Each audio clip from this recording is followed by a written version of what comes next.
TripleKO! What's up, everyone? Welcome back. We're here on TripleKO, ready for quadruple KO. I'm here and joined by our usual guests, which is Justin Wong. We have Matt McMuscles, and we also have Adam, or Keits, who has been doing this fighting game thing for a little while, right? Keits, how long have you been a part of like fighting game community events and stuff? I guess 1997. Nice. Wow. Would be when I Really? was starting to do tournaments and stuff. Nice. Before, my first experience with fighting games was 6th grade. Went to the after school roller rink event, and they had a Street Fighter II World Warriors cabinet, and that was the course of my life from then on, I guess. I don't know. Keats' tournament experience lands like right around the same time as me, like 95 to like 98 kind of stuff. That's great. And Yeah. I feel like we were all playing very similar stuff around that time frame. And for anybody that doesn't know, Keits is like one of the lead designers and has been helping out a lot, obviously, on Rumbleverse. And recently came out. I've been playing the holy moly out of it. A lot of it. I got Max a couple is dubs. constantly sweating during that somehow. He's a grappler. I'm in eternal meat sweats. The game is setting up for some very fascinating stuff in the battle royale space. And Epic has obviously worked together with Iron Galaxy to put this thing together. And it came out, and it's already proposed things that are severely different to battle royales compared to even traditional fighting games or shooters or anything like that. And that's why it's been kind of refreshing and fun. And we're going to talk about that. But first, we need to chat with Adam about this entire like history and stuff, because this isn't the first big project Keits has worked on. We actually worked with each other a bit on a little game called Killer Instinct back in 2014 for a few years, and Keits was also a lead designer on that game. And that was your was that technically like the first like biggest project next to Divekick, right? Yeah. I mean, Divekick was like, the dumb fun idea that we had while we were playing games to try and like promote UFGT 8, one of the tournaments I was running back then. I think that was in 2012. Mm-hmm. And I'd been trying to make games before that for like a decade, but failing. And it's really hard to get something going. Like you have all these grand ideas. Everyone's got ideas for games, and all of your ideas are too big, all of them. And you find that out quickly when you start making something. And then Divekick was like, it sounds so simple, right? 2 buttons, 2 characters.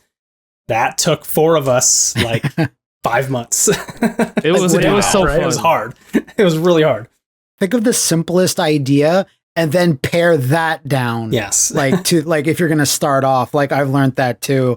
Lots of people I know have also learned that like the hard way. And it's something to live by when you're starting game development. Yeah, I honestly try to tell people who ask for advice about getting into game dev. I'm like, don't make your dream game first. You're not ready. It's too big. Yeah. And, people will come up to me back then and be like, oh, Divekick, is this your dream game? I'm like, it's kind of just a joke. We just made the joke into the game, It it's always cool, was but like an FGC parody game. Like that was the whole point of it, right?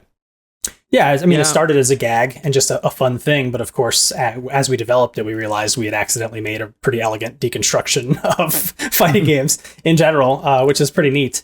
And, so I'm kind of, So I was kind of curious about the Divekick, right? When you were coming up with the idea of Divekick and making Divekick, during the time frame, it was the era of lots of Divekick characters in tournaments Street Fighter kicking 4. ass, Yeah. right? Yes. Cammy, Rufus, Wolverine, like all these Dr. characters Doom. with Dr. Doom with these dive kicks. Yoon.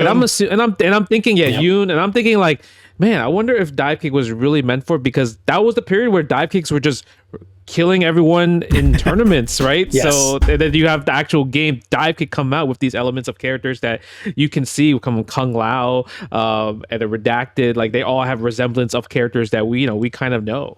Absolutely, yeah. A lot of inspiration from that stuff, just kind of ribbing on the idea that these things are always so powerful, they're so hard to tune. Like, how many dive kicks can you think of that aren't either ridiculously terrible or ridiculously strong? No, like there's almost none that are in the middle, and it's just like, oh yeah, that one feels just right. It's just really hard to get. They're always broken, and then like you also even have like little like kind of like people in the community, right? You have Jabali, and I love the fact that you gave him like this ego factor with his head just. That was his idea, right? Because that's just kind of that's just how he is as a person, right? Yeah. And then you have Mr. N as Marn, and then like he's chasing his friend Wustin Jong, which is fantastic. It was Dustin Weinberger. Oh, Dustin Weinberger. Yeah, I was fusing you and Ari. yeah, that was super funny. Were there any characters that just kind of busted their way into Divekick? Like I just kind of dived their way in and out of nowhere. Two spring to mind. Matt McMuscles. Oh, yeah? Okay, I wonder. The first one would be Jafali. Alex was begging me to put him in the game for months and months and months and months, and I refused. And then he said, "What if my head gets bigger when I win rounds because of my ego?" And I was like, "You're in." That idea's too good to pass up. It's done. It's a done deal. And then the other one was, of course, the Baz, the mysterious traveler who swings his way into our hearts and then is promptly forgotten. Who always lives life on the edge. He does. Right. But yeah, that was cool. You and Wooly backed our Kickstarter that we ended up canceling and giving the money back. But we wanted to honor the agreement and get your character in the game, which was stunningly gracious. I still remember that very clearly. Where it's like, well, we're giving you back the money, but we're still putting the character in the game. And I was just big anime tears coming down my face, you know? I still don't even know, like, there should be a Wikipedia, and I'm pretty sure there is, of how many games you guys kickstarted the Baz into. I think so. Like, I put him in my own, the game I worked on, the Takeover. I was like, he's got to be in there, and he's got to be a joke character. So that's the short and the long of him. Like, we talked about him precisely the amount that you need to. Yeah, that's exactly. It. I'm kind of curious, like your guys' history, because I feel like we've all obviously had like a personal like relationship, either working or FGC with Adam, like over the years. The first thing I specifically remember being familiar with Keits and your work, Adam, was on SRK podcast, the one you did with Ski Sonic, and that was when did that? I mean, that obviously is a big part of your like impact on the community, because obviously SRK was like the website. That's where everybody went to talk about fighting games pre Street Fighter 4 and before that era. Otherwise it was MIRC, you know?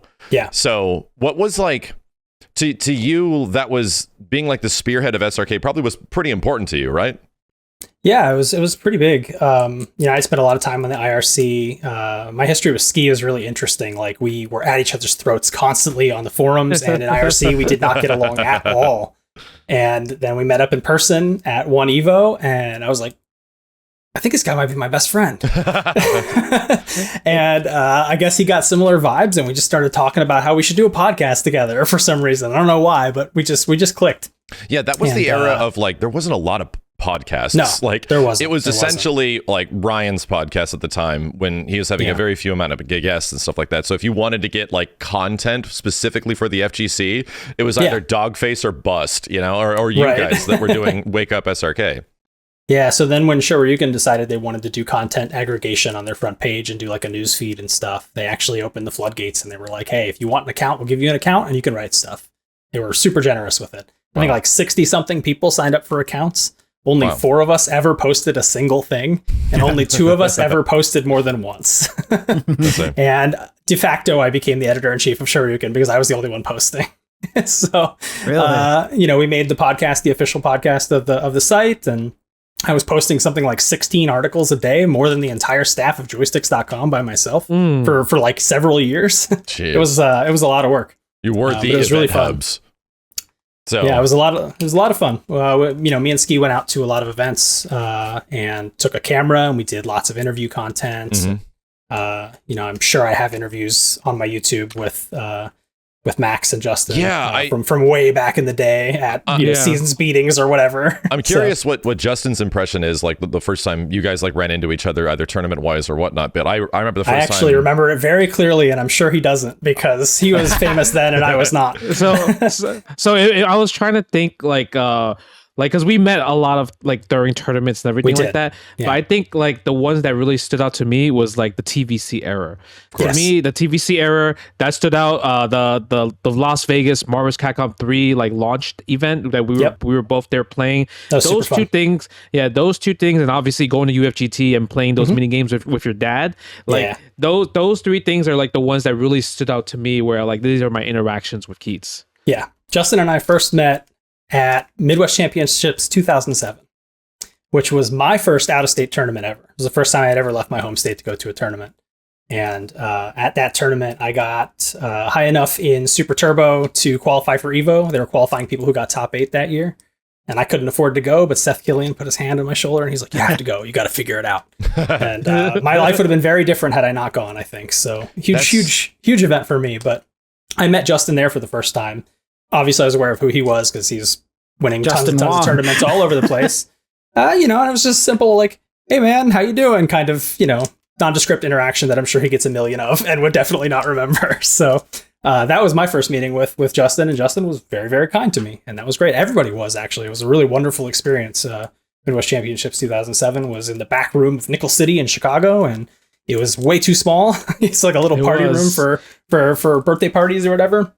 I think it had a 90-person Tekken bracket that year, which was like unheard of at the time. That's so many people, and it was packed pretty densely. But everyone was so friendly and welcoming, and really, it's one of the reasons I kept coming. That's crazy because that's actually the first year I did out-of-state tournament. That was the first time I ever went to EVO. Was 2007. And actually, was able to get off work and school to be like, I could go someplace to compete in Third Strike. I love it. Let's go. So. Yeah, it's like right around that time frame was this the birthplace, and pretty much was immediately predating the huge launch of Street Fighter 4, where like everything kind of changed from that point forward. How about you, Matt? Do you remember the first time you guys either like worked together between the Baz stuff, or was it before that? I can't remember if this was before or after the Baz deal came together, but I think it was at an E3 where that was like the first like in person sort of, hey, what's up? And Dave Lang, God rest his soul, he was also there. And I think that was, I'll never get tired of saying that Dave Lang is somehow passed on. So I thought about rest in peace, buddy. Rest in peace. Always smiling down on us, So at E3, I think like we kind of like just talked a little bit here and there, but I think it was like a couple of years after that when you were still working on KI, where Keits and his wife kind of did a double day with me and my wife in Florida when we were over there. And I think you were still doing KI at that time. I think that was like 2016. I would have been if it was 2016. Yeah. Okay. Yeah, and that was a great time. I was just like, why did you do this to Fulgore? And you're just like, this is what the plan was. This is what you broke it all down. I'm like, okay.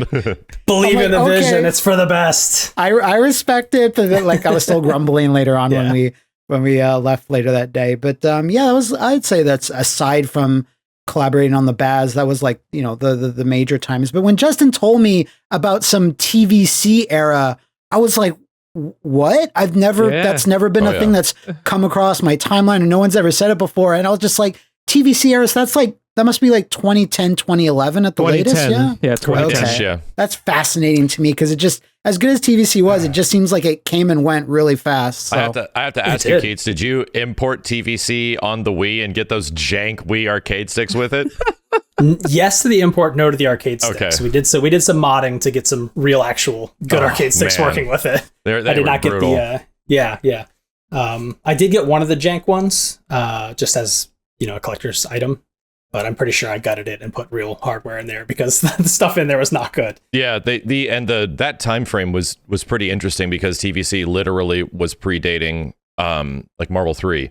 So I think Marvel 2 was still being played competitively. That was like not really acknowledged as being a direct versus game, even though it was still in the same vein as like it absolutely was. It was the bones of Marvel 3, like for God's sake. My first competitive game is Marvel 1. I started playing that competitively in arcades around Cincinnati where I grew up.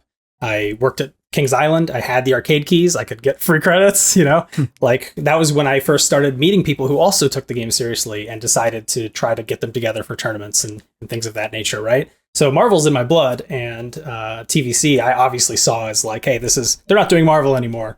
I'll play this. Yeah. And boy, is that a degenerate game! Woo. It's fun. It's definitely fun. But then the Japanese one was degenerate, right? And then you had the American release, which was the one that was played at Evo in 2010. It was also degenerate, just slightly less so. It was so less. degenerate that the tier list would change based on 4x3 or wide. Yeah. You're like, oh man, what are we talking about here? Yeah. Hey, today's episode is sponsored by PayPal Honey, the easy way to save when shopping on your iPhone or computer. When you go online shopping, especially you, Justin, how often do you feel like you have a promo code ready to go just for checkout? Unfortunately, I have an online shopping addiction. And one of those things is that I don't know how to manually search for like promo codes. I know promo codes are a thing, and sometimes you have to search for it, but I feel like that's a lot of work. With Honey is actually pretty darn awesome because you can just obviously install it on your Chrome extension, and it automatically finds promo codes for you from all over the internet. I saved so much money for kitchen supplies, buying kind of like stuff for like Harper's for like her grade school when she's going to pre-K. We even have a trip this next weekend, and I think the best part about it is the fact that I can search for promo codes from different countries actually. So I'm gonna I'm gonna be in San Francisco for like 9 days, and first thing I tried on the Honey extension was like I just saw that you could just change countries, and I was like, whoa. So I was like, let me check this out. So I go to United States and I see all these promo codes for like Walmart, Best Buy, Co. And I'm like, thank you. This is you got to buy the essentials when we land, especially coming from Canada. So big shout outs to Honey for that one. Yeah, and like you said, Honey doesn't just work on desktops. It works on your iPhone too. You can just activate it on Safari on your phone and save on the go. If you don't already have Honey, you could be straight up missing out. And by getting it, you'll be doing yourself a solid and supporting our show. Get Honey for free at joinhoney.com/TKO. That's joinhoney.com/TKO. And thanks again to Honey for supporting the show. Yeah, I remember the TVC era really well because obviously I was being very much like a purist in terms of, hey, if it's in the game, we play it. Mm-hmm. If you think it shouldn't be in the game, don't play the game. Exactly. The Giants, right? And I, straight up, both versions of the game, Gold Lightan, worst character in the game by miles. Horrible character. But in the first version and the Japanese version of TVC, PTX, the other giant character, was pretty bad also. Yeah. And in the US version, he's pretty good. Like maybe top 5, which is not good for the game. Not good for the game at all, but not my problem. I'm not the developer, right? So, I remember Justin and Marn really wanted to ban the Giants because they didn't want to change playstyles to counterpick them and beat them. Understandable, but my philosophy was no, we don't do that. We play the game as is. And then I had to play Justin in top 8 at Evo and TVC, and I didn't pick Gold Lightan. Because I felt the social pressure, the honor, and I wanted to beat him with my real characters. And I do think I would have beat him with Gold Lightan. I do think I would have, because I don't think you had any idea how to beat that character. I had a Saki. I was practicing Saki just for Evo. Wouldn't have worked. Just because Saki's like the giant killer, right? But the one thing I do remember from TVC, at Evo, when you made top 8, you beat the favorite to win the that was going to win the tournament. You beat Rai to make top 8, who was technically everyone considered him the best in the North America for TVC at the time. So that was like a huge upset, and Keits just took him out.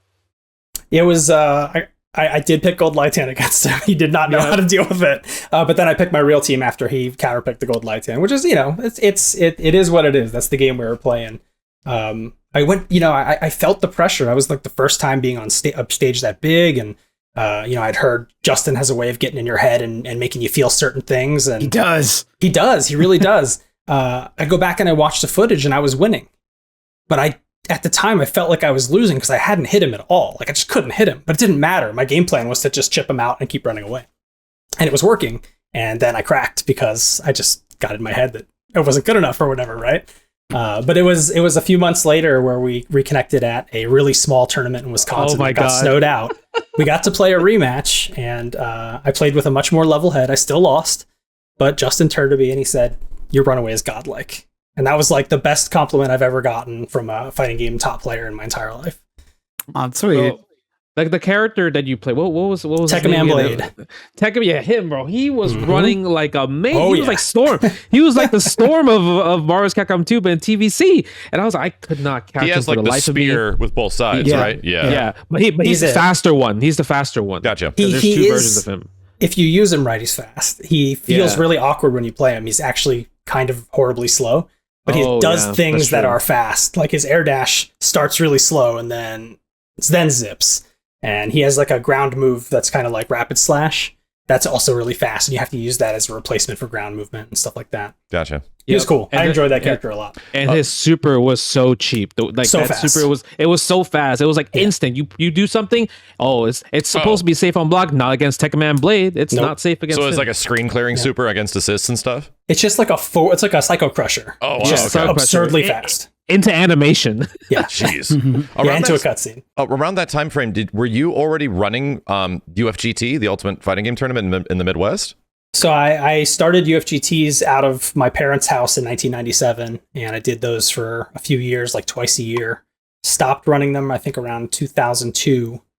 So I had done 6 of them, and kind of retired from the FGC entirely when I left Ohio and moved to Wisconsin.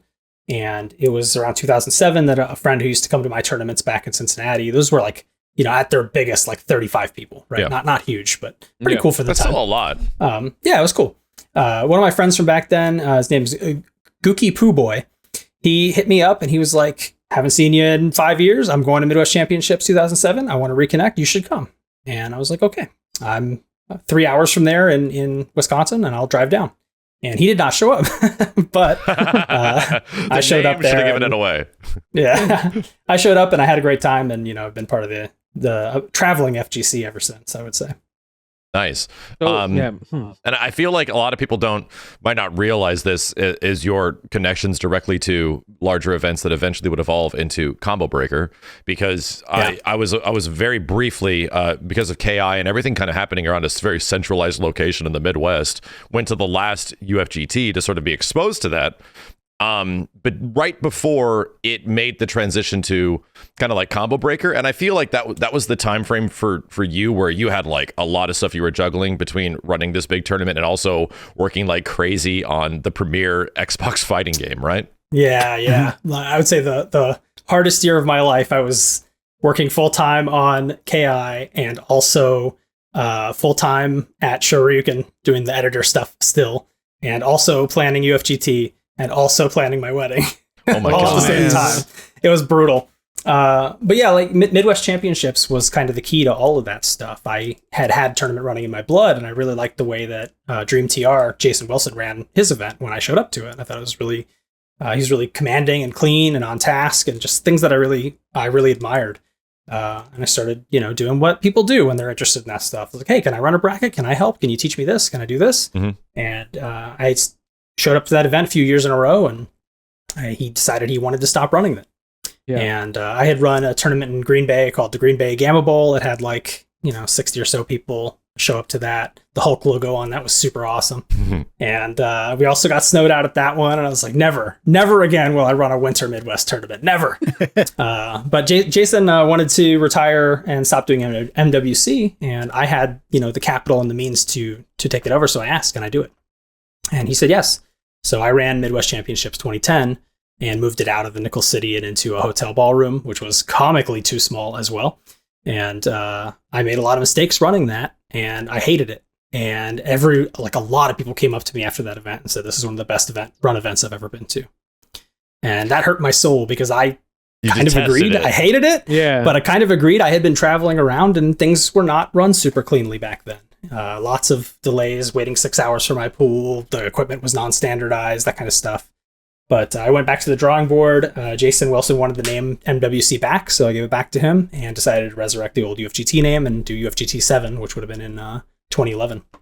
And wow, so there was a gap between like the early 2000s and 2011. I didn't realize that. Yeah, like 2002 to 2011. Yeah, that's why UFGT 7 is called the Resurrection. Only 30 people knew what it was, but now it's back.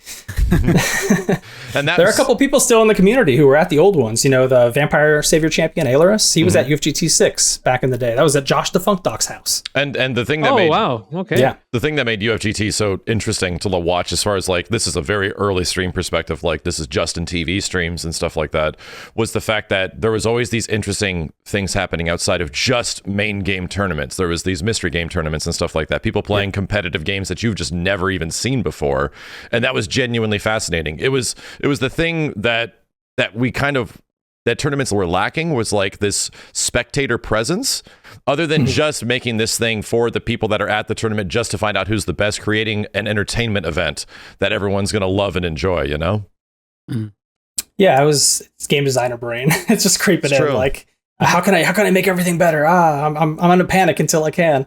But I wanted to put on a good show. It's not just about the people in the venue. Of course, it's about them too, but I want to put on a good show for the people at home, and I want you to have a nicely scheduled day, so you know when you're supposed to play and where. But the problem with a nicely scheduled day is suddenly you have free time, and now you're very bored unless there's something to do. So trying to figure out how to solve that problem and give people something to do. And, hey, maybe there's a bunch of kooky side events, or side events for old games you never heard of. Or maybe there's this whole fun and games room where you can play carnival games that my dad and wife are running and win prizes and stuff like that, right? I love that. That was fun. Yeah, me too. And it was really fun to plan and execute all that stuff. And just, it's still a fighting game tournament. We're still trying to figure out who the best of the weekend is. And we have cool trophies and there's money on the line.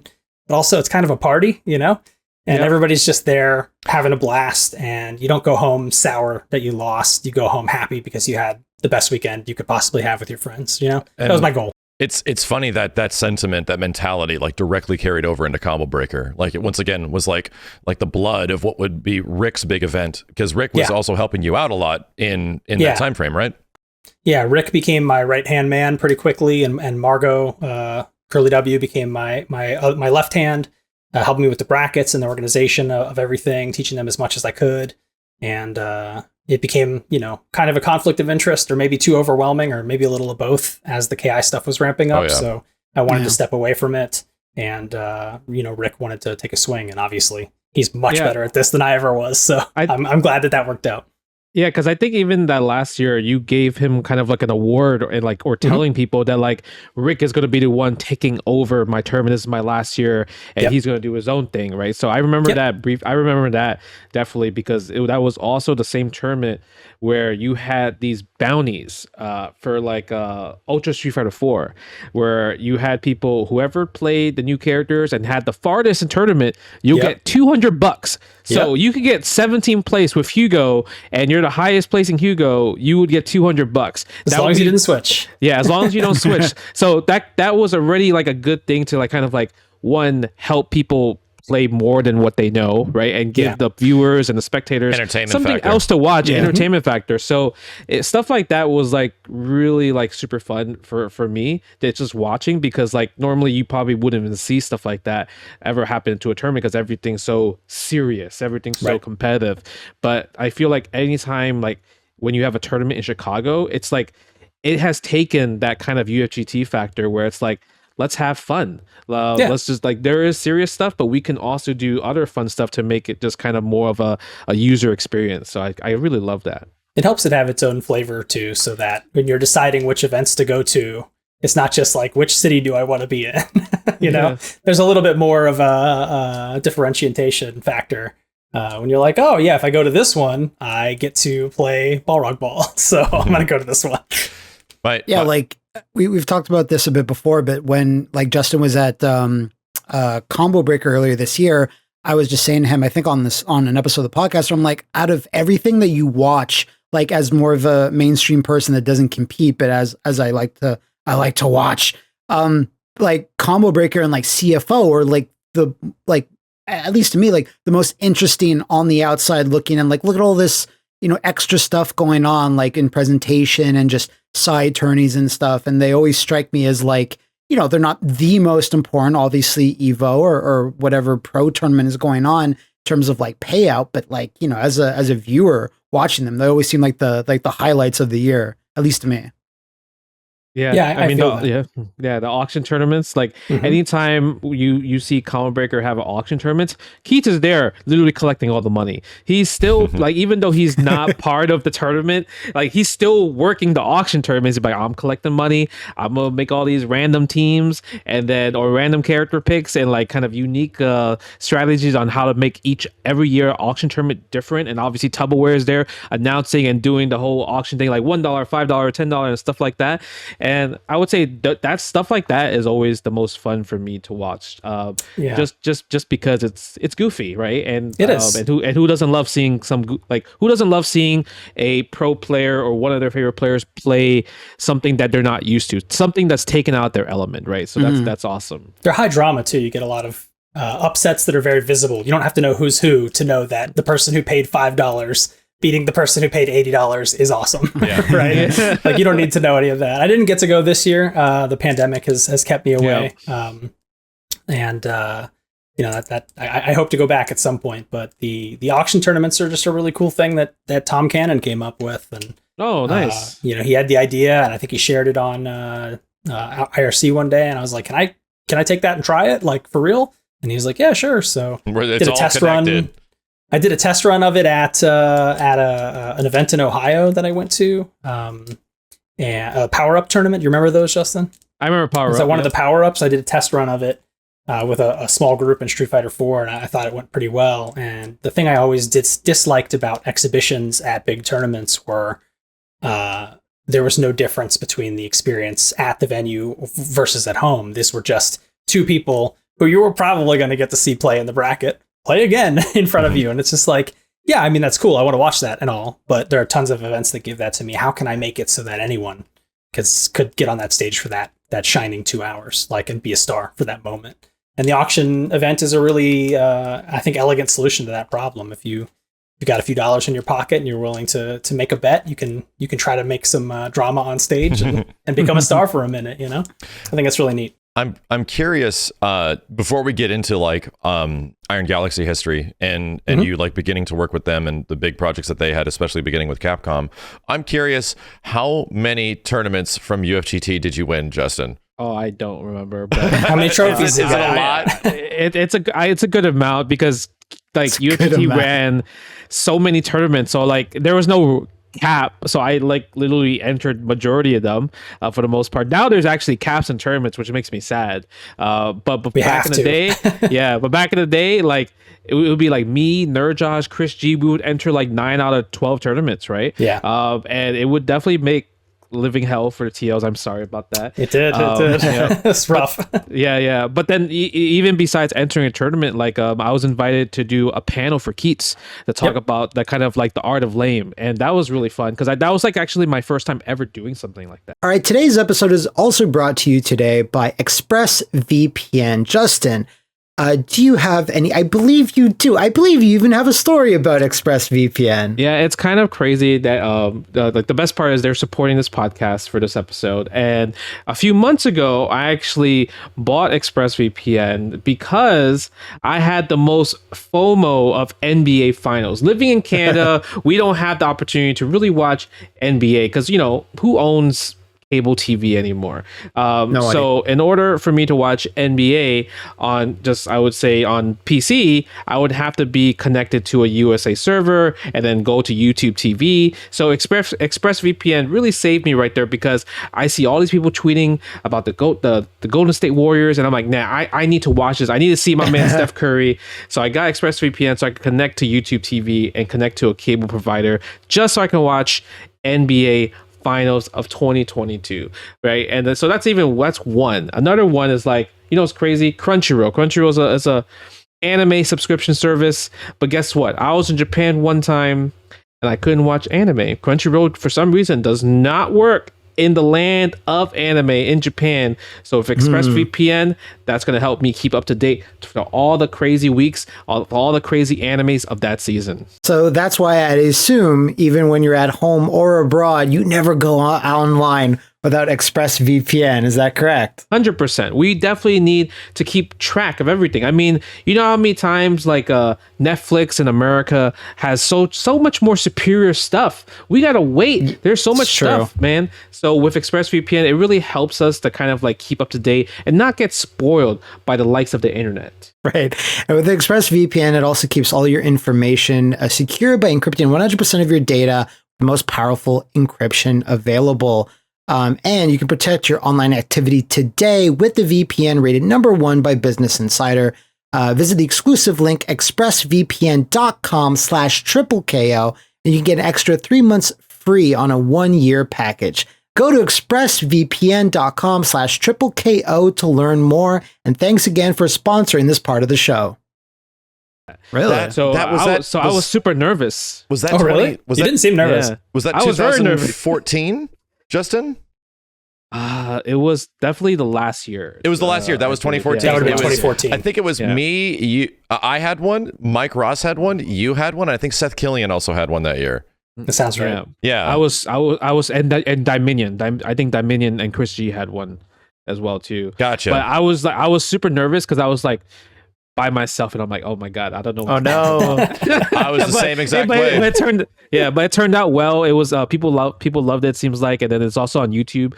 So like that was like a really cool experience because that was like my first time ever talking and not playing. So thank you for that. That was great. Yeah, I do agree that it's funny, like, and this goes back and relates to just like the first time I actually remember running into you, Keits, was 2012 and the Street Fighter Cross Tekken booth at the Capcom. Oh man, that build was good.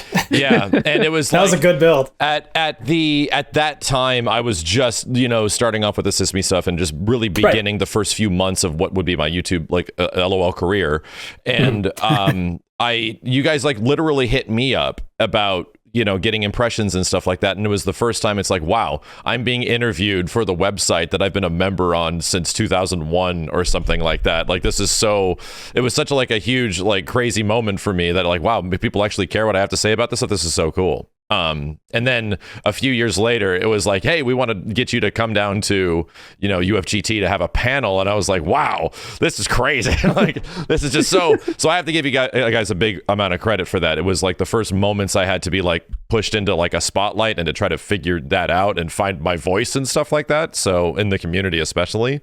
And it's weird how you're weirdly attached to that, especially with like Justin with his event and a bunch of other FGC members. Yeah, it's nice that we can all help each other grow in various ways, right? Like, I don't know if I even realized that the things that I offered you guys to do, like, really helped you that much or were influential in your lives, to be honest. I just thought, you were helping me because you were coming to my event and I could put you on a poster and be like, you could listen to Max talk and he's popular, so come on to the event. But it's really cool that we can help each other that way. Yeah, Max, was that like your earliest panel or was that the earliest panel that you can remember? Oh, God. You know what? No, we did have a weird panel at some anime events because cosplay and like Assist Me were definitely like 1-to-1. And there was some like crazy audiences that showed up to like a 2012 panel at an anime event. But I had like other people with me, and I was not known for being an individual, like for being a part of a show with other people. So I had that barrier. And I'm a very socially like awkward person that I've had to learn to break through that stuff. And I'm a very much like reclusive. I just sit at home and like having my own panel, and I'm sure Justin can relate, was like, oh God, am I supposed to act funny? Like, do I tell jokes? Like, what do we even do here? Yo, I guarantee, like, if you watch the YouTube video, my opener was terrible. I was like, I think I mashed on some words and then I eventually went to it, but it was like once upon a time, that type of vibe, and I'm like, I don't even know how to start this or anything. So it was just I was super nervous. Yeah, it sounds amazing. I would love to watch that. It's definitely on YouTube somewhere. You should do a react. Do a react, Justin. I'm embarrassed. This is free content for the content gods. So, around what time frame did Iron Galaxy? Because Keits, were you there at like essentially the inception of IG? Not quite. The best way to tell the story is that they were working on Third Strike Online, and I was working at Shoryuken, and the producer for Third Strike Online on the Capcom side is a dude named Derek Neal, and I was talking to him at E3, which I was at for press stuff, you know, talking about how I want to, you know, get into game making. I want to get into the industry. Was that E3 2011? Was it the Marvel 3 E3? Because that's where I also remember fighting you at Marvel 3. Yes. Yeah, that sounds right. The more TVC-ish build, right? Yes, exactly. Yeah, so I was talking to Derek, and he was like, "Well, the Iron Galaxy people might need some help, so I'll hit them up and have them hit you up." And I was just like, "Whoa, I didn't expect anything to happen here as a result of this." But what had happened is that Flo Ari was working at Iron Galaxy at the time, and he was helping them as their fighting game community consultant on the Third Strike online project, so that they had somebody who really knew the community and what they wanted to bounce stuff off of. And you know, at the time, I was just making Divekick at home with my friends and stuff. But they put me in contact with Dave, and Dave called me up on the phone, and we talked about, you know, what he might want to bring me in to do, and you know, if I'd be a good fit. And the phone call went really well, and they wanted me to come for an interview, and there was like a very long delay. Like, it just didn't make sense to bring me in for, I don't know, I think it was 4 or 6 months. So I was just kind of like hanging on the line, hoping something would happen. And I guess, you know, the right things happened, and they called me and they said, "Hey, we want you to come in for one last interview." I drove down to Chicago, kind of combined it with a location scouting trip for UFGT and everything, so I could justify the cost, and did my last round of interviews and kind of impressed on them that, you know, I'm not just a fighting game consultant guy that you'd be bringing in. I'm a designer. I make board games. I make my own games at home. Here's this prototype I'm working on called Divekick, et cetera, et cetera.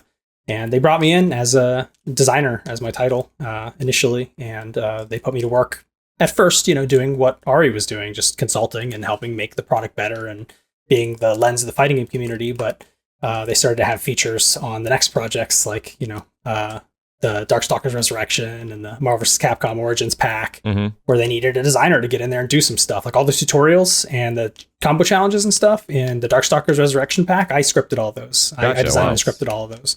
So that was like my first major video game design task as a professional. Really? Go ahead. I was just going to say, really quick question. Like, maybe it was you yourself that did this, or you know who did it, but I think we've talked about it on a podcast episode before. Who is it that in move lists for, I think it was Marvel vs. Capcom Origins specifically, but it could have been Darkstalkers, where there's a text description that says, "This move is pretty useless." Like, it was like little commentaries on not all moves, but it's just like no real applications or something. Who was responsible for that? I honestly don't remember writing any of that, but I don't think it could have been anyone but me at the time. So it was probably me. I'm trying to remember. It was like a super for some character, and it's been a while. Like, I could boot them up and like not good. Don't use it. Okay, that's funny. That's funny. But I love that. It was like maybe I only noticed 2 entries ever saying that, so it wasn't like the entire thing is like this running commentary on the game systems and move. It was just like 1 or 2, and it always struck me. I was like, I wonder who did that. What a genius. Yeah, I have to give you guys a bunch of credit on that, because it was that around that time frame that, once again, Third Strike came out for online edition. That was right after-ish the Marvel 3 era, like right after Marvel 3 had dropped, and I think it was.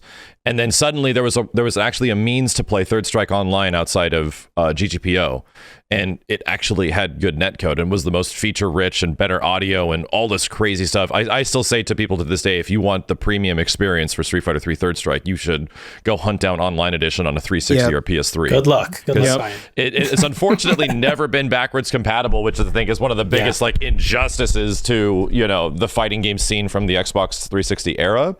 But those versions of those games, because I talk about them, you know, religiously in Capcom history and where they're going now, those ports were like something special.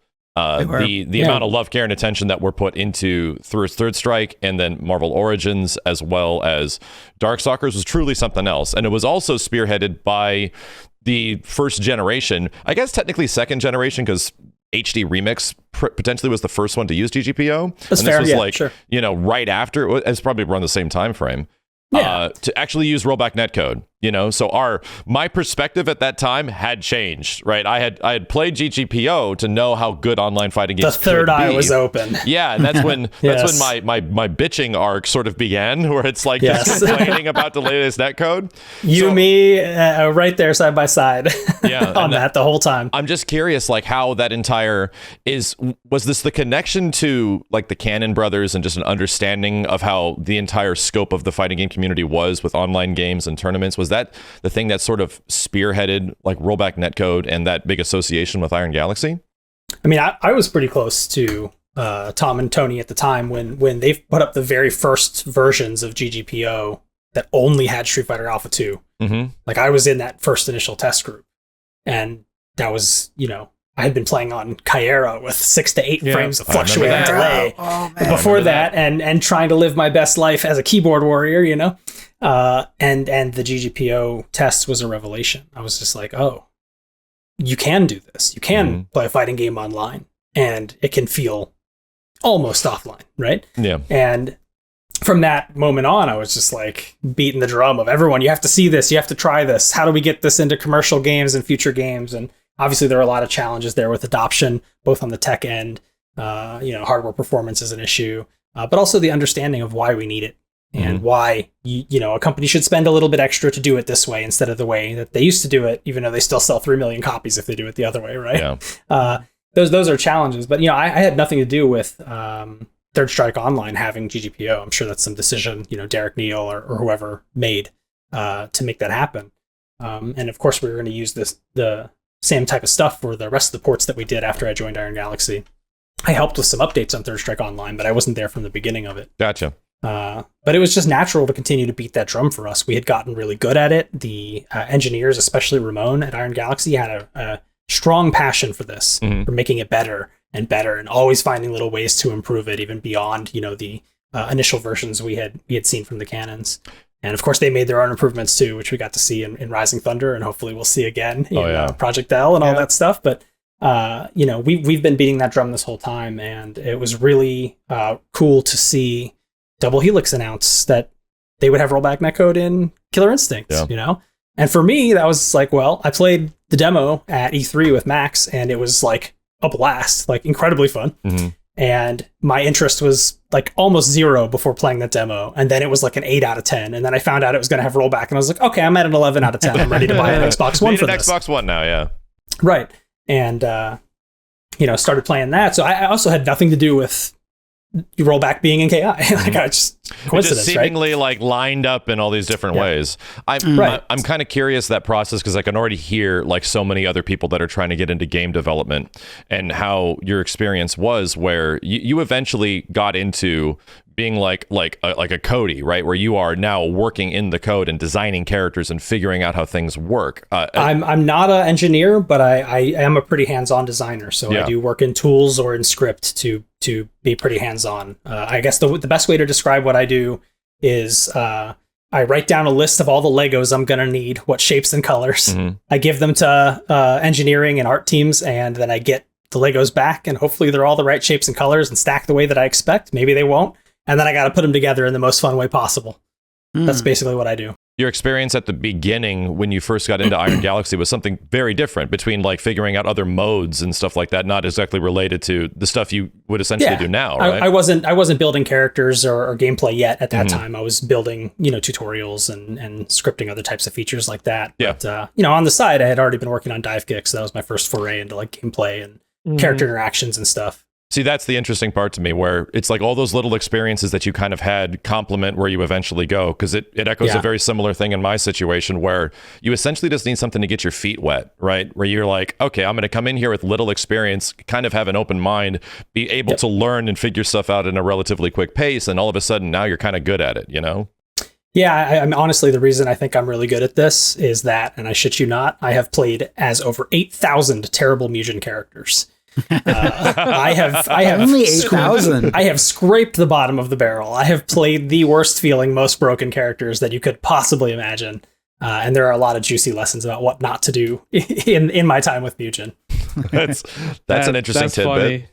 Funny. So we essentially lead us to like the 2014 timeframe, and Double Helix is no longer going to be the developers for Killer Instinct, and Iron Galaxy was actually originally going to be the first dev. Is that right? Well, we had pitched for it. Double Helix also pitched for it, and I've seen their pitch, and it is much better than what we pitched. So I'm glad they got it. It was good on them. They put together a really cool prototype. I'm sure you've seen video of that and heard those stories before. We pitched for it as well. We probably weren't ready to do it at the time, to be honest. Like if we would have got it, we would have ramped up and tried to hire people and figure it out. one thing people don't realize when they think of a studio is like, a studio isn't a person. It's made up of people. And if a studio gets a project that is unlike anything they've ever done before, they can hire people who have done those things before. Exactly. Right? So, Double Helix got the game and they did an outstanding job with it. Like I said, I was 11 out of 10 wanting to play it. Mm-hmm. And then, Dave Lang sneaks me away from my desk one day and he's like, hey, do you want to do Killer Instinct Season 2? I'm like, that doesn't even make sense. It doesn't compute. Double Helix is doing Killer Instinct. Why would we do Season 2?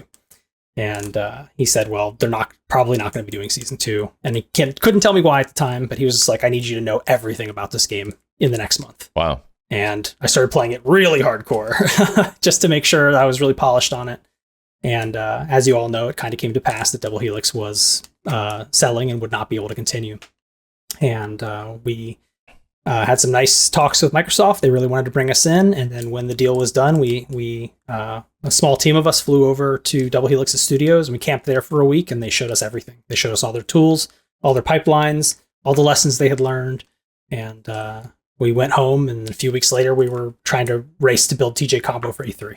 That's where I'm essentially jumped into the ship, or it was that race to build something that was actually playable. And I swear this dude came online in like weeks. I had never written an ounce of Lua script before, and I was responsible for scripting this entire character. And I remember the day that I hooked up my very first move, and I was just like shaking, giddy with excitement. I couldn't wait to show anybody. I'm like, come to my desk, look what I did. I made him do the thing. And when you get in there and you start to learn how it all works and you build something, those are all just lessons. And then you build the next thing and it's better than the last thing. And you build the next thing and it's better than the last thing. Mm-hmm. And you just keep getting better and better and better at making it fast and making it clean. And we got to an awesome pace where we were able to deliver like one character a month for a while, which is incredible. Those characters have like 250 animations, which is a huge number of animations per character. I still tell people that how crazy KI was around that time frame, and they're like, that doesn't make any sense. Like, that wasn't a month. You're exaggerating. I'm like, dude, no. I was making a trailer for like new asset characters, like every single. They were staggered. Like they were staggered, right? It was like within like a few weeks between each other, but like things were coming online at a blitzkrieg like level pace. It'd be like a character takes 2 months, right? So on month A, you start character 1. And then on month B, you start character 2 while you're finishing character 1. And it was all kind of staggered that way. So they kind of overlapped because the resources you need at the beginning are not the same resources you need for that second half, where that second half is a lot of like, okay, the character functions mostly. Let's fix the bugs. Let's polish the animations. Let's get some VFX in there, blah, blah, blah. The first part of it is a totally different set of skills and people. Mm-hmm. So yeah, it's technically 2 months to make a character, but we were releasing one a month and that was pretty aggressive. Yeah, and that makes like perfect sense just because like when I was playing Killer Instinct competitively in season 1, it was such a drastic change from season 1 to season 2. It was like, damn, it looked like 2 different companies made Killer Instinct. And then that's where it comes down with, because like you made it very more classic KI, where like combo breakers were more important.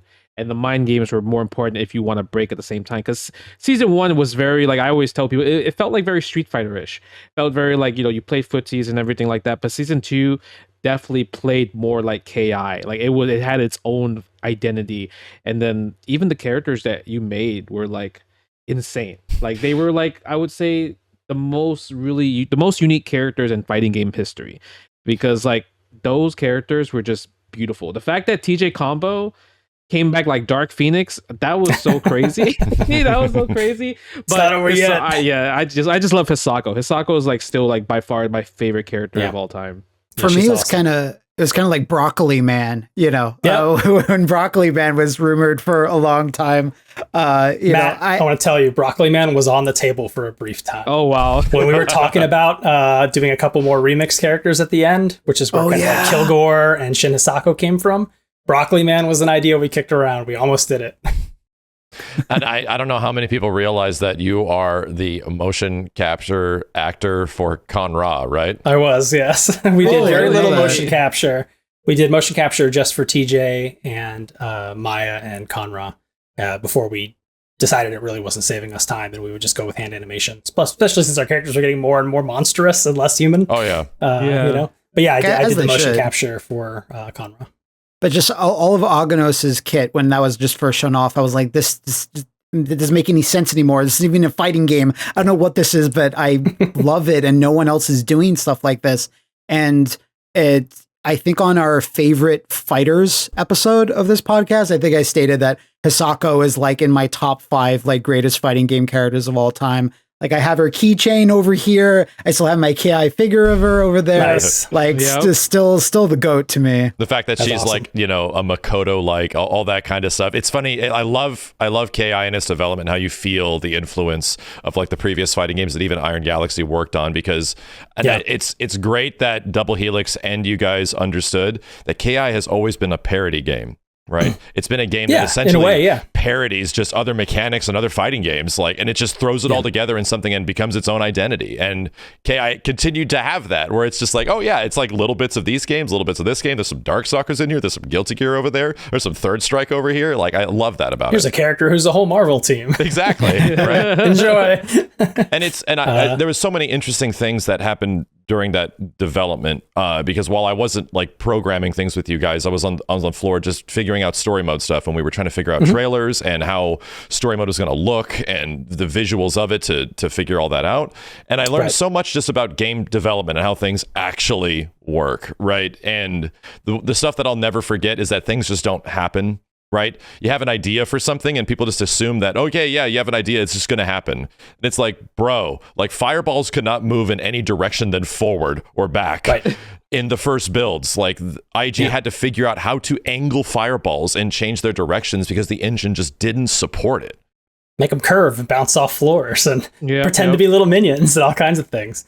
It's complicated. It's not just that too. It's like the pipeline of release. I think, you know, sometimes you are playing an indie game or something on Steam and you find a bug and then there's a patch the next day and fixes the bug. And that's like incredible. I saw a bug for Rumbleverse the other day on a stream. I was like, I know how to fix that. I ran straight to my office and I booted up the editor and I fixed the bug. It took me about 4 minutes. Nice. However, I can't release that because I need to publish it on all the consoles as well. And in order to put it on the consoles, I have to go through the certification process. And to go through the certification process, I'm going to need approximately 3 to 4 weeks. So you have to also that costs a lot of money. So it would be better to take a lot of bugs that I fixed, package them together, and do a certification run every so often. So there ends up being kind of a slower cadence to this. The 4-minute fix that I made, you're not going to see it for 6 to 8 weeks. And that's just the reality of it, right? And people want things to move at that indie speed, but the reason the indie developer can do that is because they're only on Steam. And if they need to get that patch on console, they either need a hotfix system or they have to go through a process. It's something that I have to remind people that, like, the certification process between Xbox or Nintendo or Microsoft, it takes time, and it's not just going to happen. And this is beyond like the weird Xbox 360 era, which I'm sure you guys are obviously aware of back in Third Strike, where if you wanted to update something, you only had so many like updates, right? And they cost money. And if you wanted to like push big updates beyond a certain point, it's like, well, you got your free ones. Now this is going to start to be pretty expensive. Yeah, because pretty expensive, yes. like around that time of Third Strike Online, like I was still in game testing myself, and my wife actually tested Third Strike Online because some of its testing got sent to VMC Labs. That's correct. Yep. And you think it's bad now, like 6 to 8 weeks. Like back in the day, like 10 years ago, it was way worse. I think it was probably even more expensive for like patches or like content. It wasn't rollouts. A common thing back then, so it was much more expensive. So it was like crazy back then. So when people are waiting forever for changes on certain games, and like, you know, people tell me, "Oh, how come you haven't covered this game in a video because they haven't had any changes?" And I will sometimes know someone on the development team. They're like, "Yep, we have a shitload of changes and we're just waiting to put it out. Just give us a minute, man." Yeah, just please. Yeah. So it's just funny to think about how back in the day it was like less prevalent to people. Like, yeah, big patches didn't come out like all the time they do now. It's because everyone wants to get these big patches out now. And there's even more games coming out versus like 10 years ago, you know, across all platforms and console SKUs. So it's just crazy how things change like that. Yeah, it's really tough to like, you know, me and a bunch of the people in the studio are trying to stay competitive in whatever game we're making because we want to have that perspective. We also want the perspective of people who aren't competitive, but you know, we're trying to stay competitive so that we can have that perspective. And like on KI, I'm always trying to figure out who the community thinks is the worst character and make that my main for the month so that I can see if I agree or not, right? Like I want to add some perspective or whatever. But it's really hard because of that patch cadence I told you about. I'm literally always like a patch and a half ahead. Yeah. I'm playing with changes people don't have yet, right? Yeah. And it's really hard to like remember which build I'm on and what's different in it. Stuff like that is really tricky to mentally juggle. The crazy part about that speed of which things are coming online, which still doesn't make sense to me, like especially compared to, because KI was not like a low ball fighting game. Like there were high quality assets at the time that were representative of like a 1080p fighting game, right? Because the game even launched at 900p, so it wasn't like this was like a low end 720p Xbox 360 era game. Like no, it was being represented on modern day systems, and it was high resolution, so it would take proper time to get things online. This is that era that people were like, oh, games are taking a long time to make, you know? So it's crazy to me that the issues that a lot of free-to-play games run into, where it's like, we got to keep content ready, right? KI obviously was like the big pioneer in that stuff, where things were coming online at a crazy speed. And the fact that the game was free in several ways, not the free to play that we know like nowadays, but like the free to try thing that KI sort of had, we're always giving people reasons to come back, between a costume, an update, a story mode, and then season 3 with all of its insanity, right? All the different stuff that they were trying to pitch in. It was just, it's crazy that KI, especially being around that environment, that things are just changing all the time. So that leads us to Rumbleverse, which I'm going to start grilling you about. And we got to start talking about Rumbleverse stuff, because we obviously have a lot of history, and a lot of stuff has led to Rumbleverse. And I'm pretty sure a huge amount of the experience that went into creating what is now a fighting game / wrestling brawler battle royale probably came from a lot of the lessons you guys learned in Killer Instinct, obviously, which was like Iron Galaxy's biggest game at the time. So how did that process like sort of happen? Like when did all this stuff sort of come together, where it's like, okay, yeah, we're going to be putting together this thing for Epic Games? Just like Divekick, it started as a joke. Really? Yeah, honestly, there was a couple of our executives at a bar pitching what to make next, and our co-CEO Chelsea said, "What if we do a wrestling battle royale?" And wrestling. They all thought that was really funny and cute. And Adam Boyes, the other co-CEO, was visiting Orlando. He called me into one of the meeting rooms, and he said, "Adam, what do you think of this idea? Wrestling battle royale." I was like, "Oh, that's pretty funny. I like that. We're jamming for a second. I'm like, "Oh yeah, man, suplex somebody off a building. That'd be sick. All right, talk to you later, boss." Had no idea that he intended to like pitch it or make it. And, more than a handful of players with rollback netcode, not really been done. Probably won't work for lots of reasons. Yeah. So I probably would have recommended we don't try that. And Ramon also probably would have recommended we don't try that. And then a few weeks later, Adam said, "We got funding. We're going to make it." And wow. So we were off to the races to figure out how to do that. And we got a really good deal when we were building it. We got to prototype networking first instead of gameplay first. So what we wanted to do was build a network infrastructure that would support what we were trying to accomplish, which is nice feeling, melee game with 40 players. Whereas I think a lot of companies maybe approach it where they find the fun first, they build their fun game, and then they're like, let's make it work online now. Sure. It's like, that's tough, because you may have made some decisions that are irreversible at that point. And if we start with the networking and we think about what it is we need to do to get these messages from player to server and server to other players, we can start to make decisions about, hey, how fast can a move even be in this game? Yeah. And we build the gameplay around the limitations. And that's design, right? Design, a lot of times game design is about design with limitations. You have a budget limitation, you have a time limitation, maybe you have a networking limitation. And it's being creative within that space that I think makes design probably the most fun and exciting. Yep. How to make something really soar when all the chips are down, right? It's the tried and true thing of like when you're under crunch, or you're in a situation where you just don't have a lot of time and you have to make decisions and things just have to go through the pipeline really quick. That's usually when you make your best decisions. Yeah. Mm-hmm. There was never an offline prototype of Rumbleverse, not even for a minute. Wow. Every single version was online from the get-go, and they were being played from Orlando and Chicago and Austin and other places. We have people in the studio. You have some people in California as well. So it was online from day one. And, we had realized when we were figuring out what the game might actually be, that in order to support the fantasy of, elbow drops off of a skyscraper, how do you get up there? So we figured out really quickly what we were really making was a platformer, and that this was probably like Mario 64 kind of game at its core. And Mario punches and stuff, right? But it's got that kind of wrestling skin over it. And wrestling's a cool theme too, because wrestling is the kitchen sink. Wrestling has dentists and wizards and everything, right? Mm-hmm. So everything is wrestling, and yet nothing is, and it's beautiful in that way. So it was a really good marriage of ideas. And as we started to build the first prototypes, we needed to figure out movement. How fast can we let a character move? And how hard will it make that to hit them with a melee move?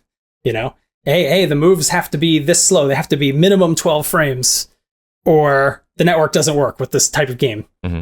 But now the other players are moving too fast and you can't reach them in time. How do you range? Like, there are a lot of questions like that start to come up as we start to build it and figure it out. And that was kind of where this attack tracking system that we came up with kind of came from. We wanted to support a game with awesome movement. You should be able to be in our world by yourself, no other opponents, and have a blast just exploring and platforming around. We can achieve that easily. It's just achieving combat in that space with that still being true that's very hard. So what we found is we, in normal fighting games, you would press a button and you start your active frame, you start your startup, and then your punch gets out there and now it's active and there's like a hitbox and it's looking for a hurt box. And if it touches that hurt, we don't do any of that stuff in this game. Really? We don't have any of those things. How the heck does it work then? Works in a totally different way.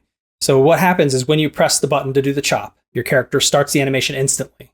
Just like, we're not using rollback because this is server client, but we have all the advantages of rollback. We found ways to get those things. Rollback, why do we love it? We love it because it protects our inputs and doesn't impose any fluctuating delay on us, right? We know there's a trade-off. Occasionally, we're going to see some sort of rollback that fixes the game state if some message was missed, right? We all know that. That's a good trade-off for us. We get crispy, reliable inputs that are never dropped, and occasionally we see something weird happen. And we're cool with that, right? Mm-hmm. We did the same thing here. So what happens is you press the button, you go in that first frame of the chop, and what your character is doing is they're projecting like a cone. It's a targeting cone. Oh, this is where the cone comes from. Okay. Yes. Okay. This is our attack tracking cone. We're looking for a victim. And this happens immediately when you press the button, usually. But the move is not going to hit for quite some time. Our fastest moves in this game are around 12 frames, because that gives us time for that cone to communicate with the server. And the server can be like, did you or did you not get a target? Yeah. And then inform both you and the victim that this is supposed to happen. Right. And then we start moving the characters together. And when the attack finally comes out, there's no hitbox there. It's just the server has said this is supposed to happen. And so it does. And they get close enough together that the hit looks convincing generally. The moves also will have like a little AoE zone on them that works kind of like a MOBA AoE zone works. Mm-hmm. And if you're in the AoE zone and a certain amount of time passes for the server to communicate everything properly, you'll take a hit. And we use lots of animation and VFX tricks to make that look as clean as we can. We don't have the benefit of 20 years of shooter netcode to learn from here, right? We're learning brand new lessons and pioneering something. So we're always making it better. It's vastly better now than it was a year ago. And I'm sure a year from now, that will be true again. We're always finding cool ways to improve it, both the way that it communicates with the server and the tracking system itself. But that's kind of the core of the magic. And if you think about it, when you are playing a rollback game, right, that's peer-to-peer, you and your opponent, when you get their inputs, it gives you a rollback or a correction. It fixes the game state. But it's trying to keep you as in sync as it can. When you play client-server, that's not the case. When you play a shooter game, when you play Overwatch or whatever, every opponent you're seeing the ghost of their past. You're seeing what they did a couple milliseconds ago. It's not a huge difference, right? But it's about their ping time of a difference. So if your character is, I don't know if you can see my camera, but if your character is here, the server has you here, and your opponents see you here. Mm-hmm. It's just a little difference. But that's kind of why it can feel sometimes like people can target you from a little farther than you can target them. Or if you ran by a wall and you died after. Yeah, exactly. Because you died. Exactly. So that's what I was going to get at. Exactly. So in a shooting game, you're aiming your rifle at somebody who's a little bit far away, and they're moving horizontally past your screen, and they're going to go behind a wall. On their screen, they already made it behind the wall. On the server, they're kind of sticking out, and on your screen, they are sticking out. Mm-hmm. So, you blah, blah, blah, blah, you shoot the guy.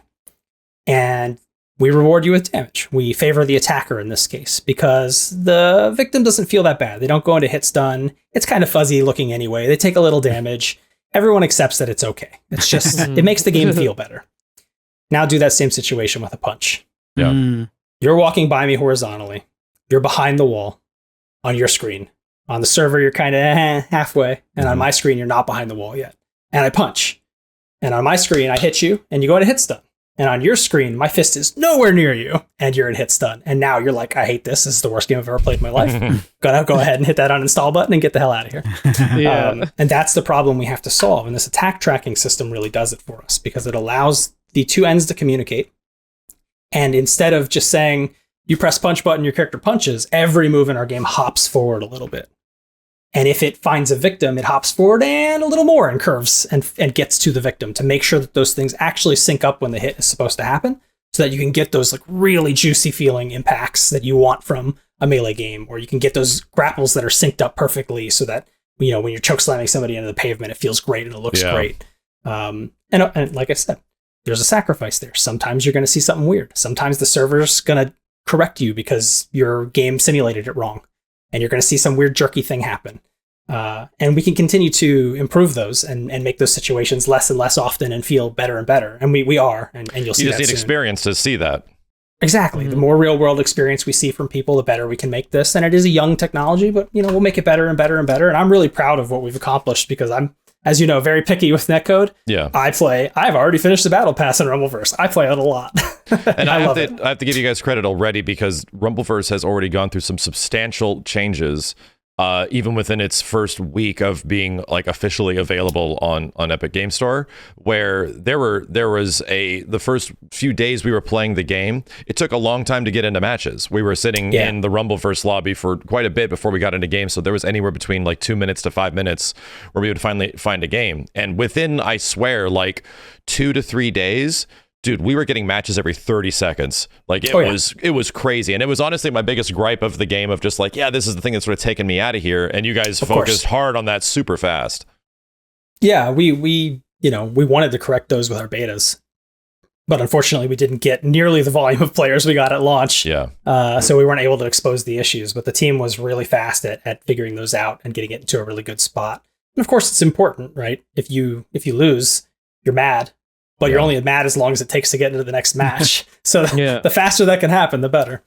And talking about the weirdness you would see occasionally, it's like I played the game a little bit when the day it launched, and like Max wasn't able to get in a lot. But I said, I'll come back and try again the next few days. But Max started putting out videos, and I think in total you've probably put out like a couple hours worth of footage, maybe like 2-3 hours of like full match footage.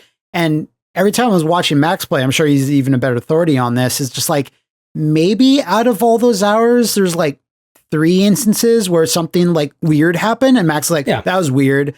But every other time interaction, a Azuna drop happens or a choke slam or, any cool combo, like the tracking, everything does look clean. And out of an online game that's been only out for a few weeks, and me myself and again, Max would be a better authority. Like, do you think that's true where you've only seen like a handful of that was weird, like when the match is actually happening, or is it like less than that?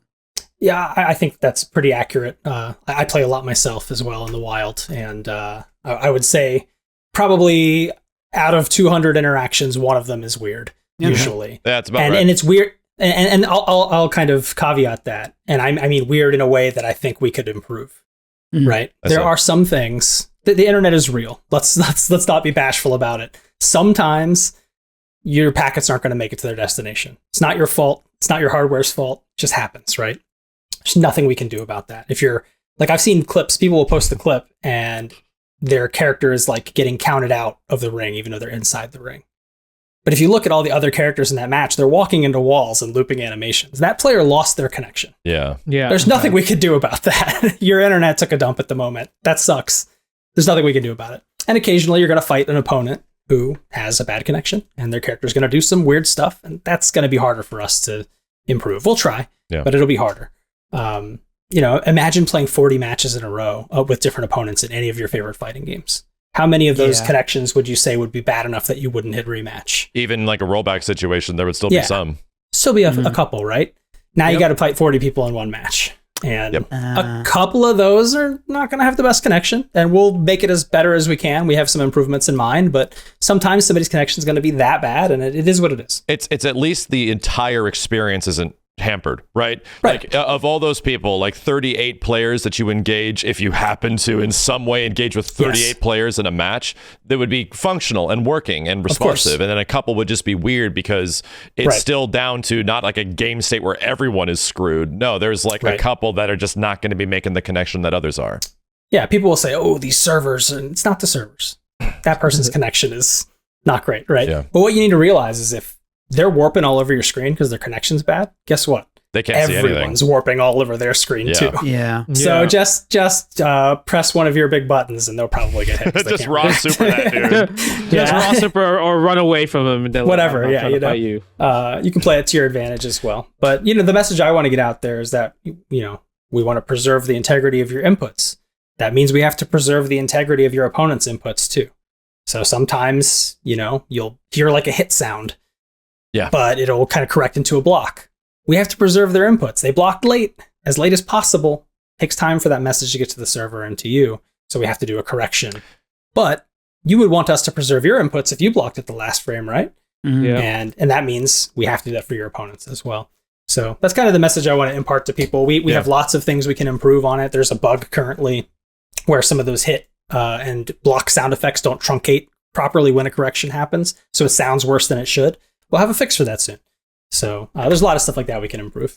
And I think if anyone's actually has experience with rollback, like the desync parts of rollback essentially resyncing up, audio usually takes a hit during those moments and is one of the things that I think anybody that played Street Fighter Cross Tekken at launch knows, where it's like that was early rollback for a big 3D fighting game, or actually a big AAA fighting game, and like the audio was just completely broken after a few interactions because they didn't account for resyncing the audio.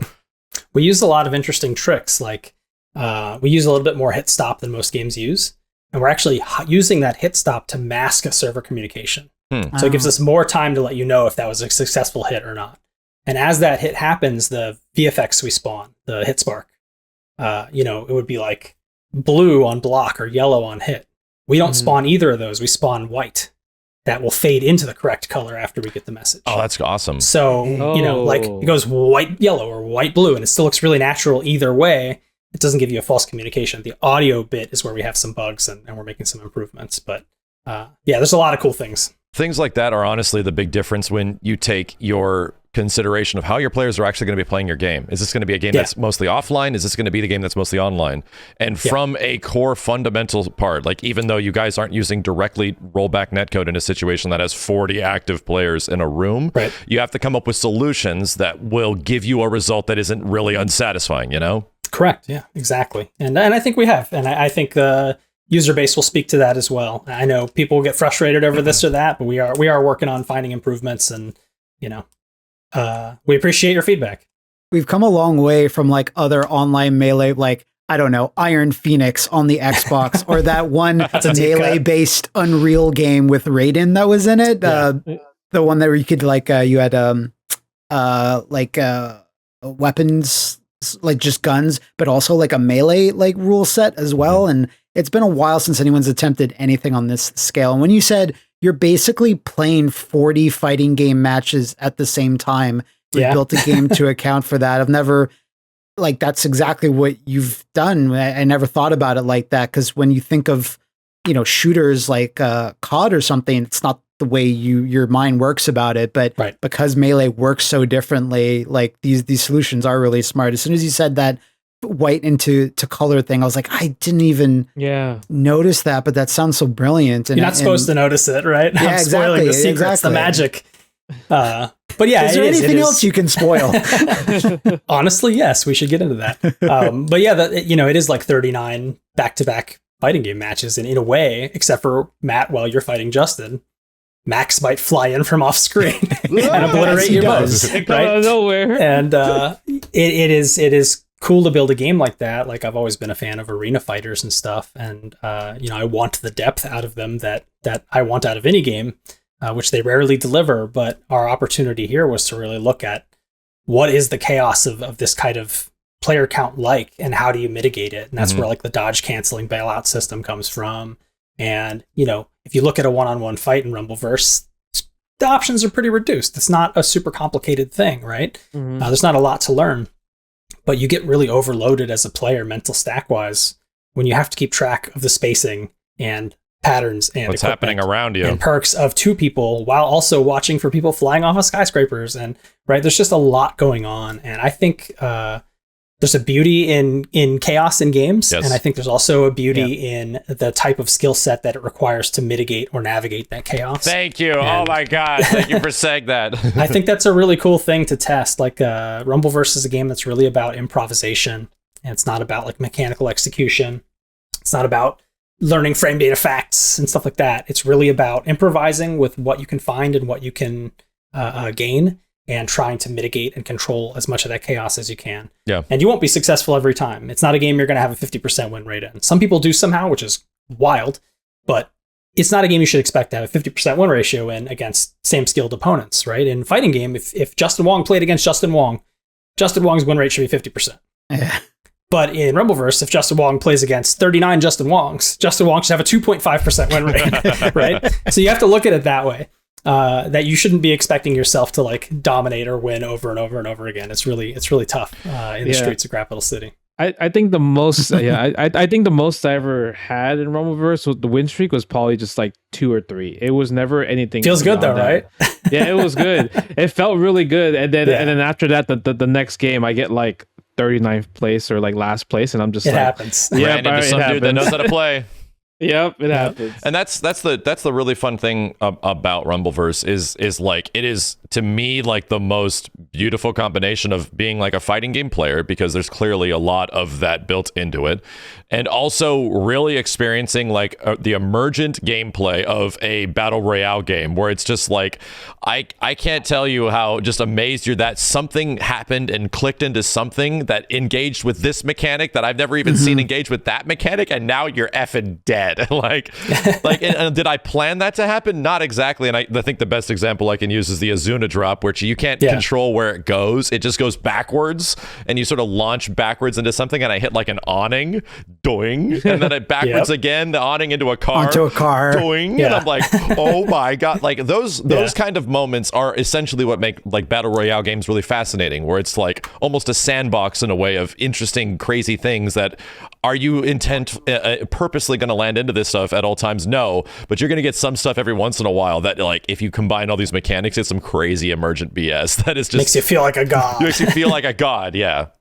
The emergent part's really important to me too. It's not just a game about improv as a skill set, but also it's a game where you can watch clips of it and see something new every time. It's not like, oh yeah, I've seen that cinematic super 1,000 times. I'm good. Don't need to see that again. Yep. You know, even with the duos mode, we purposely didn't want to make like tag team combos that were very canned, because you would get sick of those. It's better to just let players have a system that lets them make their own, you know, tag team combos, make their own fun. And you see all kinds of stuff that we could have never predicted that people are coming up with ways to kind of juggle opponents between themselves. And I love that stuff. It's a very I old love school. chaos, and I just think it's awesome to be able to go in there and have the drama of, I have the perfect build. Everything's working for me. I found every item I needed. I have my favorite special moves. I have the best. Oh, I lost. Versus like a roller coaster, right? Versus, oh man, this is the worst game of Rumbleverse I've ever played. I have no health. I've been on the run the whole game. I have no perks. I have none of the special moves I want. I got nothing. And then you win, and you're like, I'm the smartest man who ever lived, right? Those kind of juxtapositions I think are really interesting. A lot of design is unfortunately emotional manipulation, and taking somebody from those highs to those lows, or those lows to those highs, I think is a really memorable, impactful experience for people. Yeah, speaking of clips, big ups to Murdoink on Twitter. He's a great shit poster and puts out Rumbleverse clips like at least one a day or something. I've seen some crazy stuff. Like Max's videos has some crazy stuff too, but when you put out a video, it's like a whole smorgasbord, like what, for 30 minutes about?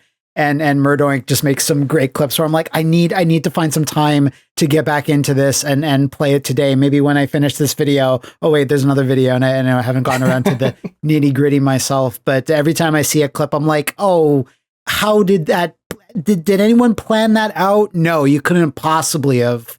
You didn't know that was going to be behind there, an awning, like Max said, or a car. So it's always cool to see a clip because it just makes me go, oh, let me fire it up. Let me see if I can get some things going myself, but I haven't found the opportunity yet, unfortunately. You will. I feel for a while. And just to gush about certain things, I feel like just some of the things you obviously mentioned from a game developer standpoint, as like I'm not a game developer. I just provide feedback in the things that I really enjoy, and I think a lot of people really like about fighting games. It's a very old school mentality that you sort of pitched, where your core systems are very well thought out, right? And obviously should have answers, and things should be designed in a way that feels fair and not cheap, But you should allow for interesting emergent stuff to happen. There should be an allowance, especially in fighting games as well, because Killer Instinct is the perfect example of that, where your systems are in there to keep things in check, but your characters are there to throw things into the wild, Yeah.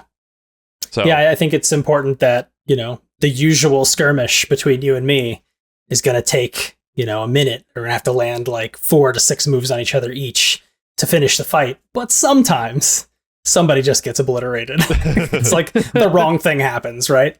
So I gotta that kind of variance is really healthy for the game too, because it allows like a new player to get a taste, And I got to give you guys shout outs on all like the fighting game references and obviously wrestling references that are littered throughout the game, like the fact that Giant Swing is there, and then you just hang out around, the edge of the water and just wait for people to come to you is one of the Throw Bowser in. The funniest things. And we shared a moment last night on stream because me and Steve and video games were just like super obsessed with the game, and whenever we play it, we just play it for like 6 hours, and just showing everyone else what's possible. And we showed them the ketchup and mustard clip where their tag team runs into the one dude. They're getting scary. Like that. Those moments are just like, this is something special, right? This is a game that allows for all this crazy stuff to happen, and because there's that allowance, you get these moments. This is the things that make fighting games great. And Rumbleverse technically isn't even a fighting game, but it applies the fighting game principles. And that's why you have that. So before we go, I was wondering if you could possibly give us any information or details, maybe hints, because I think this video might be going up around a very convenient time frame, hopefully. And I'm very curious because, as you said, when it comes to Rumbleverse, a game that's multi-platform, right, is free to play. You have to consider a lot of systems. When balance patches, if not updates, come out for a game, we have to wait a little bit of time for it. So is there any update on that front? Yeah, so the morning that this podcast is supposed to go up, I believe, we will have a blog up, or we will have done a stream showing off the mid-season update. Okay. We are doing a mid-season update. It's going to have new special moves, new weapons, new features. Okay. It's kind of a juicy one, and it has a balance pass. That is like 12 pages long. Oh man! Listen, he said a juicy one, so we're gonna get more than chicken. It's gonna be pork ribs now. This stuff will have already been announced by the time this podcast goes up, so I can talk about a few of the changes with you here if you want. I'm super curious about some of the biggest things you guys are trying to tackle balance wise, because from our perspective right now, which is obviously being like pre-recorded before this goes live, and we know you tell me and I'll give you the answer. Yeah, that's exactly what I'm saying. Like right now, like the things that are really dominating the game are obviously like weapons, and having a weapon for engagement or a plank of wood or a chair really protect you in these like big skirmish sort of situations, and they're very dominant, especially in final circles. Weapons have to be powerful. Yes, because if they aren't, you will never put them in your pocket. Exactly. They need to be threatening, but some of them go a little too far. So there are quite a few changes coming in. The chair vicious attack, the Charging Star. Yes, it is called the Charging Star. Yeah. Charging Star. It will have its invincibility removed, which was a very confusing thing to have left in the game for as long as we did. And you'll be able to clash with it normally now, right? Cool. And it will also have a bit more recovery added to it on whiff. The plank, which is the other one I think we are hearing a lot about, the plank vicious attack will also get some additional recovery on whiff. But it is also going to deal significantly less damage up front. I think it used to do 100, and now it will do 40.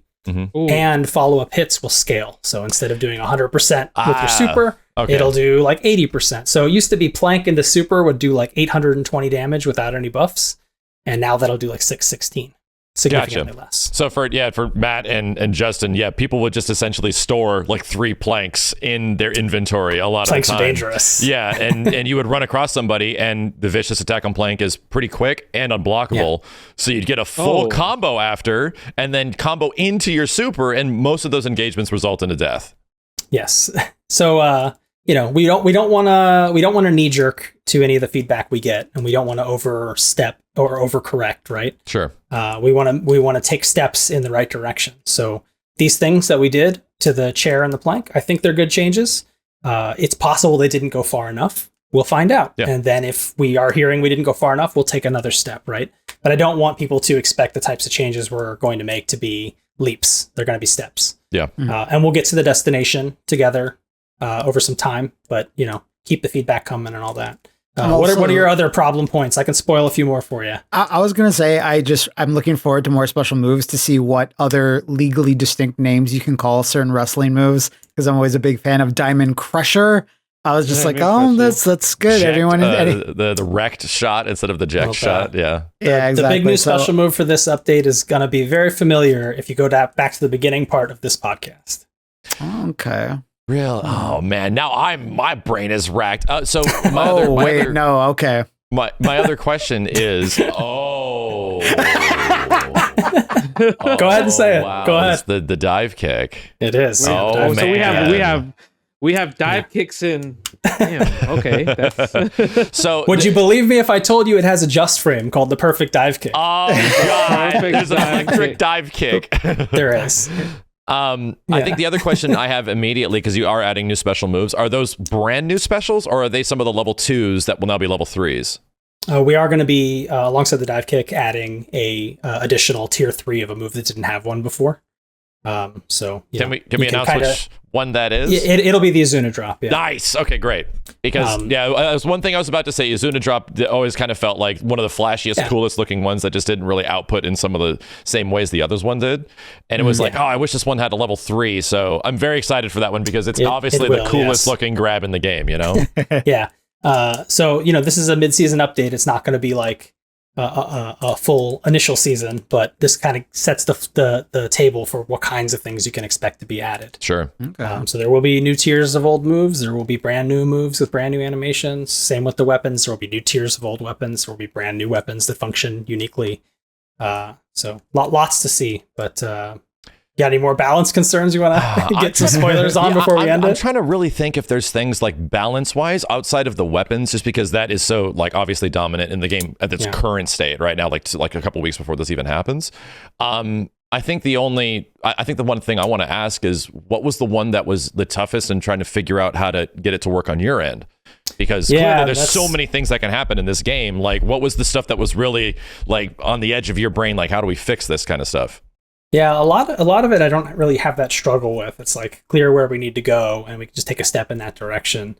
But I think the one that bothers me the most is a technique that people aren't really using, which is, some people are starting to, but if you do an air dodge, you're able to act out of that very quickly. So people will jump, air dodge, get behind you, and before they even land, they'll do some sort of attack or vicious attack. Mm-hmm. That is extremely degenerate and very hard to deal with. It's hard to keep them on screen. That dodge is basically a free action. It costs some stamina, but you can't punish it. It's just a really dominant strategy. And if you were to commit yourself to using that, you would probably see a huge spike in your win rate. Yeah. Solving that is hard because people like being able to act right out of an air dodge. And so if I want to make the air dodge more of a commitment where you're stuck in it until you land a little bit longer so that you can be punished if you make a bad call on that. Now you can't do as many things out of the air dodge if you're like chasing somebody up a wall. Yeah. So figuring out how to make that adjustment and still give people other ways to chase people up a wall, which we have done, as you'll see, is that was the trickiest one for me. And I'm not sure it's in the exact right spot, so I'm looking forward to the feedback, but I feel like that will probably be the most controversial change in the list. Yeah, I think as the game has changed, we've seen like with neutral, right? When a person runs into another person, jumping has become a lot more like dominant in that situation because it just it's because the air dodge is too strong. Yeah, the air dodge is there. It gets you off of their screen. You now have to retrack where they are. You know, where are they going to land? Are they going to drop elbow? Are they not? Like, there's a lot of it puts you in a situation literally like a jump in with a fighting game where it's like, so now what are my options? You know, and do I just punish with a DP or like a special, or do I wait? You know, so that should be a lot more clear in the next version, because if they jump and air dodge, you're only going to have to worry about a falling elbow drop style attack. Gotcha. So you'll be able to just block, and then if they land and they don't do one, they're going to have a boatload of recovery, and you can just punish that landing recovery instead. So you're going to have to be a lot smarter about how you use your air dodges. You're still going to be able to cancel them into wall grabs and ledge ups and use them for movement the exact same way you used to. They'll still work exactly the same when you use them as bailouts or cancels or off the wall. But if you do just like a normal jump into an air dodge, it's got quite a bit more recovery before you're allowed to do any of your special moves or vicious actions. Gotcha. Well, I think a lot of us were anticipating this patch, and a lot of us were hoping. It's good to see. It's good to finally see a lot of stuff. Like, and that's the thing. Like, not little things. Like one big thing, you know, with a little bit of time in between, and understanding obviously how this stuff works between a networking front as well as like a game developer. How you get these things into the game is also important to know, as far as like the relationship between the player base of just when to expect things, how to expect changes, right? Because obviously it is a free-to-play game, and the biggest thing with free-to-play games is obviously getting updates and content, and how frequently we're going to see that stuff. Yeah, exactly. I don't know what the future plans are going to be or if they're going to change, but you know, we're going to communicate as best as we can about when to expect things. You're going to get this mid-season update. You can expect an update at the start of season 2. Beyond that, I don't know what the plan will be. You know, maybe we'll do another mid-season. Maybe we won't. Maybe we'll do something different. I have no idea yet. We're still kind of figuring that stuff out. But, you know, the live stream we're going to do to show off the mid-season update is going to be very reminiscent of some of the live streams we did for KI when we were showing off those changes. Yeah, so I hope there's a if you're into that kind of thing, definitely tune in live. Definitely tune in live or restream it and do a reaction, because we'd love to see that kind of stuff. Yeah, I'm looking forward to it. That's for sure. So, Keits, where can we follow you at? Where's the best place? Obviously, you're working your butt off right now on Rumbleverse. But in terms of like other projects or anything like that, where's the best ways people can either hit you up or to talk to you about things regarding the game or whatnot? You can follow me on Twitter at the Keits, but you should send feedback to at Rumbleverse on Twitter. Or if you need help, at Rumble Support on Twitter. They'll be able to take your feedback and help you a lot better than I can. But yeah, if you just want to hear me ramble about politics or game dev or something, you can follow me on Twitter if you want, I guess. I don't really care. But yeah, that's about it. I think that's all I need to plug, right? Well, yeah, I think just seeing how this game is going to evolve over time, and the fact that Epic like gave you guys a big chance to do, you know, some bold thing like this, like a wrestling game, is really cool, because I feel like a lot of things in this game that I've wanted fighting games to do for a long time, and I feel Power Stone in this game in several ways. Like, man, this just feels like Power Stone, but it's wrestling. Like, I absolutely love it. So, and you can defend yourself, which you can't do in Power Stone. It's true. Actually block. But yeah, look forward to that. We are very excited about it. I'm excited because I think the balance in that version is much better, so I want to play it in the wild. Yeah. Well, thanks very much, Keits. We can't wait to have you on again, man. Cool. Thank you. Thanks. It was a pleasure. Thank you. They're playing like Felicia versus Bishamon, and if Bishamon ends with a certain move, you just cut Felicia in half. Did you make sure to see Orchid's thong? Here's 30 more chances as she spins around. See, you've got the Batgirl shirt on, and you're wearing a Robin t-shirt. Batgirl and Robin to your Batman. And Turtles is like Star Wars in the, like, Star Wars is a 70s thing that ran into the 80s. Turtles started in the 80s, but really grew in the 90s.